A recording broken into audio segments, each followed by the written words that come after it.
sur le chemin du retour, un homme a secouru une femme évanouie. Mais il ignorait que sa véritable identité était celle d'une araignée démoniaque qui se nourrissait de l'essence vitale des hommes. Il l'a ramenée chez lui. Lorsqu'il lui a demandé son nom, l'araignée démoniaque s'est montrée distante et froide. L'homme, par bonté, lui a préparé un grand bol de riz. Affaibli, l'araignée démoniaque s'est mise à manger avec ses mains. L'homme a prétendu avoir déjà mangé, puis est parti travailler. Son travail consistait à œuvrer dans une carrière de pierre, un labeur extrêmement pénible et dangereux où les éboulements étaient fréquents. Pourtant, les soldats considéraient les vies humaines comme quantité négligeable et continuaient à forcer tout le monde à travailler. L'homme, témoin de cette injustice, était en colère mais n'osait pas se révolter.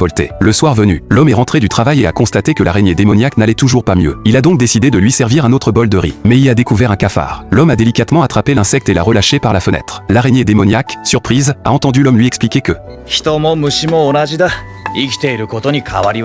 ces paroles ont touché le cœur de l'araignée démoniaque. Cependant, la nourriture ne pouvait guérir ses blessures. Au milieu de la nuit, elle s'est réveillée discrètement et s'est approchée de l'homme, alors qu'elle s'apprêtait à absorber son essence vitale. Elle a entendu son ventre gargouiller de faim. L'homme n'avait en réalité rien mangé. Finalement, l'araignée démoniaque a choisi de prendre le riz restant pour se rassasier. La bonté de l'homme changeait peu à peu l'araignée démoniaque. Quelques jours plus tard, elle semblait toujours épuisée. L'homme a décidé de l'emmener voir un médecin hors du village. Ce village étant constamment opprimé par les officiers militaires, il ne pouvait s'échapper que par des chemins détournés. Mais en chemin, ils ont croisé Dororo et Yakimaru. En réalité, si l'araignée démoniaque s'était évanouie auparavant, c'est parce qu'elle avait été surprise par Yakimaru alors qu'elle absorbait l'essence d'un homme. Yakimaru l'avait blessée. Récemment, plusieurs disparitions avaient eu lieu dans le village. Dororo était convaincu que c'était l'œuvre de l'araignée démoniaque. Mais l'homme a alors rétorqué que c'était lui le responsable. En vérité, ne supportant plus l'exploitation des officiers, il avait décidé d'aider secrètement les villageois à s'enfuir. À ce moment-là, plusieurs soldats les ont rattrapés. L'araignée démoniaque s'est retournée brusquement, a craché des fils de soie pour envelopper deux d'entre eux et a instantanément absorbé toute leur essence vitale. Aux yeux de Yakimaru, l'âme de l'araignée démoniaque est passée du blanc au rouge. Il a dégainé son épée pour la tuer. L'araignée démoniaque l'a aussitôt immobilisé avec ses fils et s'est enfui avec l'homme. Pendant leur fuite, l'homme lui a demandé avec curiosité si elle tuait souvent des gens. L'araignée démoniaque lui a répondu qu'elle n'avait jamais tué d'humain, car tant qu'un humain reste en vie, son essence vitale se régénère progressivement. C'est ainsi que les deux espèces peuvent coexister durablement. Ces mots ont étrangement rassuré l'homme. Rapidement, ils sont arrivés devant l'entrée d'une grotte. L'homme a dit qu'en la traversant, il pourrait s'échapper. Mais l'araignée démoniaque a supplié l'homme de partir avec elle, car elle était tombée amoureuse de lui.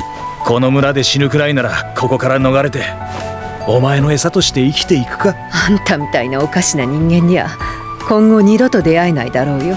L'homme éprouvait également des sentiments pour l'araignée démoniaque, et ils sont partis ensemble.